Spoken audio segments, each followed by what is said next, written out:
A través de la 92.5 Noticias hay datos importantes que compartir y comentar siempre. Esta mañana, como todo es costumbre, todas las semanas hacemos este ejercicio de comunicación en voz alta, por supuesto, siempre nos gusta hablar en voz alta y compartir información importante. Hoy la doctora Sarita Salgado Torres, de Bienestar Emocional, nos acompaña. Ella es catedrática por horas e investigadora de la Facultad de Psicología de la Universidad de Colima. Su consultorio está en Médica Norte, es el consultorio número 20, Avenida Constitución 2141, en la colonia Puertas del Sol, 312-32-368-98. Francis. Muy buenos días. Buenos días, doctora. Muy buenos días a ustedes, muchas gracias. Gracias por la invitación. Sí, ahora el tema es hipersexualidad en la niñez y cuáles son sus consecuencias, ¿verdad? ¿Qué es la hipersexualidad en la niñez? Exactamente, la hipersexualización o hipersexualidad es esta exaltación de los atributos sexuales en una persona, dejando de lado todas estas cualidades que podemos llegar a tener. Y bueno, desgraciadamente, tanto en México como en el mundo se ha normalizado a partir de las redes sociales o de los factores o medios de comunicación que han llevado a un alcance social este tipo de situaciones. Desgraciadamente en la mayoría sucede en las niñas, en el género femenino, porque están dados algunos cánones sociales en donde se crea la falsa expectativa de que tienen que crecer más rápido o de alguna manera generar más atención. Entonces, desgraciadamente se vuelve como una especie de circuito de recompensa, ¿no? En donde la gratificación aumenta mientras baila o de alguna manera usa ropa estereotipada, caracterizada como erótica o sexual, ¿no? De tal manera que la atención, la aprobación aumenta partiendo de todos estos temas. Y bueno, ¿desde qué edad, o sea, cómo son los papás los que van haciendo esto? ¿Cómo se da esto en la niñez? Digo, porque bueno, los menores pues seguramente no tienen conciencia de esto. Exactamente, hay múltiples factores de riesgo. Entre ellos está preguntarle, por ejemplo, frecuentemente a los niños, ¿ya tienes novia? No. ¿Tienes novio? O de repente poniéndolos a bailar en los festivales reggaetón o ayudándoles a decirles cómo se baila el perreo o decirles a los niños que se ven sexys. O sea, desde ese momento ya estamos hipersexualizándolos. Necesitamos ayudarles a vivir cada etapa en su propio, digamos, proceso. Desgraciadamente esta situación ha sido alarmante, dado que en el 2020 precisamente la OMS publicó un artículo en donde publicaban y preguntaban qué tanto los padres conocen este fenómeno. Y la mayoría de los padres lo conocen, el 61% decía que los conocen. Sin embargo, desgraciadamente, a pesar de eso, encontraron que 25% de las adolescentes, específicamente de 12 a 17 años, estaba siendo víctima de algún tipo de acoso o a violencia sexual, ya sea cibernético o de alguna manera por algún otro medio, ya sea porque fueron modelos y las contactaron y posteriormente, digamos, como se prestó a diversas situaciones delictivas, ¿verdad? Ahora, esta parte de la hipersexualización de la niñez, evidentemente pasa por procesos. Hay estándares importantes internacionales que obligarían a detenerse un poquito. Una de ellas, por ejemplo, yo me asombra, me llama la atención que hay papás y mamás que permiten tener cuentas de Instagram, que sí, es donde se da el flujo, la ruta más importante de el estereotipo que se busca en las personas y que es como que el mundo ideal, digamos, en la imagen, ¿no? Pero, ¿qué establecen los estándares de defensa y de cuidado a la niñez?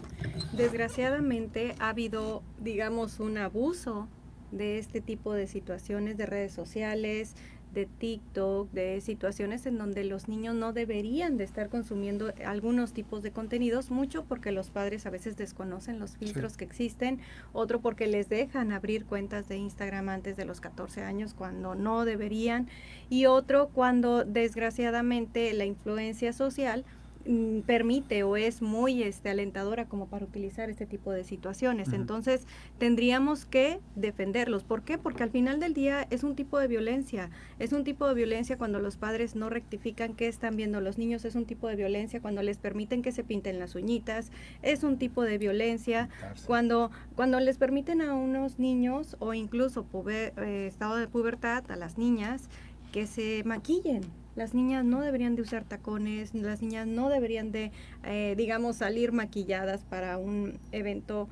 Digamos que esas situaciones puede ser normal cuando se juega a ser mayor.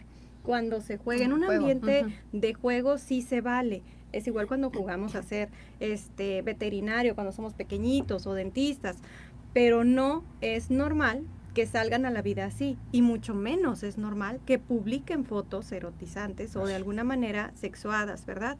Se sabe que desgraciadamente 3.8% de las adolescentes, igual del rubro de 12 a 17 años, publica información íntima en redes sociales. Entonces, eso es muy peligroso. Ya la UNICEF alerta y nos dice, si continuamos así, vamos a normalizar de alguna manera llegar al abuso sexual infantil. Obviamente promovemos el matrimonio infantil o la explotación de menores, que eso es muy, muy complejo, ¿no? En toda esta sociedad. Ajá, también se da en menores, también, o sea, en menores muy, muy a corta edad, 5 años, porque pues muchas veces vemos a niñas vestidas como adultas, ¿no? Con su zapato con taconcito, con su ropa, pues que pareciera una adulta pequeña porque está pues chiquita, ¿no? Claro, lo peor de todo es que los adultos favorezcan y refuercen esta situación diciéndole qué sexy, qué linda. No, tendríamos que definitivamente abolir ese tipo de comentarios, de conductas y más bien buscarlos, vincularlos desde otro tipo de valores, ¿no? Los niños que son hipersexualizados crecen con la sensación de que tienen que atraer a los otros por ese medio, por la parte sensual. Y desgraciadamente se vuelven dentro de seductores, pero también se vuelven sumamente atentos a la apariencia. Lo complejo es que su valía está completamente en eso, en la apariencia, y dejan de verse otro tipo de situaciones. Y eso es una resbaladilla para los TCA, los trastornos de la conducta alimentaria, la depresión, la ansiedad, que finalmente están muy, muy referidas en ese tipo de situaciones. Entonces, hay situaciones y consecuencias muy graves que estamos dejando de ver, que desgraciadamente están lacerando la autoestima de nuestros hijos. Tenemos que parar. Y esto es responsabilidad únicamente de los padres. Sí, desgraciadamente, y digo desgraciadamente porque, bueno, no puede ir la policía a quitarles Instagram a sus celulares o TikTok. Desgraciadamente sí es responsabilidad de los padres y nos corresponde a todos nosotros, a la sociedad, fomentar que haya una mejor comunicación sexual en la familia, fomentar que haya una supervisión de todos estos contenidos o programas que consumen los niños y las niñas y supervisar este tiempo en Internet. Desgraciadamente el Internet tiene pues esa disfunción que puede llegar a ser este modelo para llegar a esto. Y bueno, desgraciadamente los datos en cuestión estadística nos dicen que los niños o niñas que consumen más de este tipo de contenidos se vuelven proclives para tener inicio de vida sexual activa a menor edad y obviamente embarazos no deseados y todo lo que conlleva todo este tipo de situaciones. Así es, importantísimo esa parte, a ver, porque parece que iba a adelantar ese tema, pero ya lo tocó la doctora Sarita Salgado, en este caso específico. O sea, hay una distorsión en el desarrollo emocional. En consecuencia, se aperturan esas puertas muy tan grandes, intangibles, digamos, para advertir de los peligros a los que se expone, ya sea, dices tú, embarazos no deseados, sin embargo puede ser también hasta incluso abuso sexual, ¿no? Esa condición del abuso sexual infantil es un tema. ¿Por qué? Porque propiamente pues no es solamente el hecho de que el niño esté erotizado. Claro. Probablemente suceda hasta en niños que no tienen ningún tipo de hipersexualización. Pero lo que sí se sabe es que de 1000 casos, solo 100 se denuncian y de estos 100, solo 10 van a juicio y de estos solo 1 llega a una condena. Entonces, las estadísticas nos hablan de situaciones muy complejas que no estamos viendo incluso, o sea, hay un subregistro. De entrada, el INEGI en el 2019 nos decía que 1 de cada 4 niñas y 1 de cada 4 niños es ya sea tocado, abusado o expuesto a una situación de sexo que no debería. Entonces, tendríamos que revisar si esta hipersexualización también es uno de los factores que contribuyen al abuso sexual infantil, que es muy penoso, y sobre todo las consecuencias que deja. Recientemente tuve el caso de una chica de 12 años, precisamente por abuso sexual, y mucho de su contenido en sus redes sociales tenían este dato, ¿no?, de hipersexualización. Y cuando hablamos acerca de lo que sabía de la sexualidad, pues era nulo, o sea, no sabía lo que estaba haciendo, ni siquiera tenía esa concepción. Ahora, hay una fijación en las niñas o en los niños, porque también está la parte de, digamos, del varón, en las niñas y los niños también presenta la hipersexualización, digamos, de empezar a consumir ese tipo de imagen y automáticamente deja de lado la importancia. Esto es, ya en lo demás no se torna importante, digamos, en el crecimiento, en el desarrollo, en la convivencia, en la comunicación. Solamente eso, pues a partir de esa ruta puede haber una válvula de escape, digamos, que potencialice ese comportamiento. Sí, claro, se vuelve una obsesión. ¿Por qué? Porque los modelos, finalmente, que pueden llegar a ser incluso los padres. Ojo, aquí hay que darnos cuenta que si los padres fomentan la hipersexualización, incluso en los varoncitos, tendríamos que revisar, porque, por ejemplo, recientemente también me llegó un niño que decía, es que yo tenía una novia de 6 años, pero lo vi platicando con su amigo y la dejé, ¿no? Entonces, cuando habla de su papá, habla de que su papá tiene múltiples parejas, ¿no? Entonces, para él es normal, de una a otra, y ya habla de novias, ¿no? Entonces, cuando le pregunto, ¿y qué haces con tu novia? Bueno, a veces le pido un beso, pero no me deja. Entonces, busco otra. Entonces, a lo que me refiero es cómo los propios modelos paternos están hipersexualizando muchas veces a los niños. Y pareciera que no nos damos cuenta, sin embargo, ese tipo de descuidos son garrafales porque finalmente estamos mandando una pésima señal, ¿no?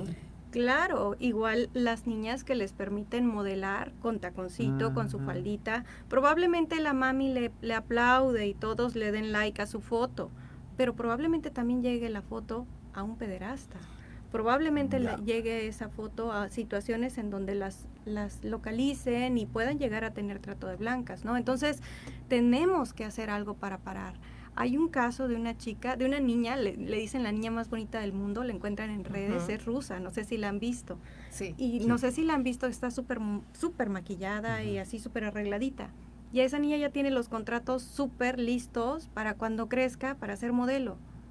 ¿Y ahorita qué pasa con ella? O sea, ¿dónde está su infancia? Entonces, cada etapa tiene su importancia. Por eso el desarrollo psicosexual tiene que ir de la mano, obviamente, con un desarrollo cognitivo, afectivo, un desarrollo de la familia, poco a poco, ¿verdad? Sí.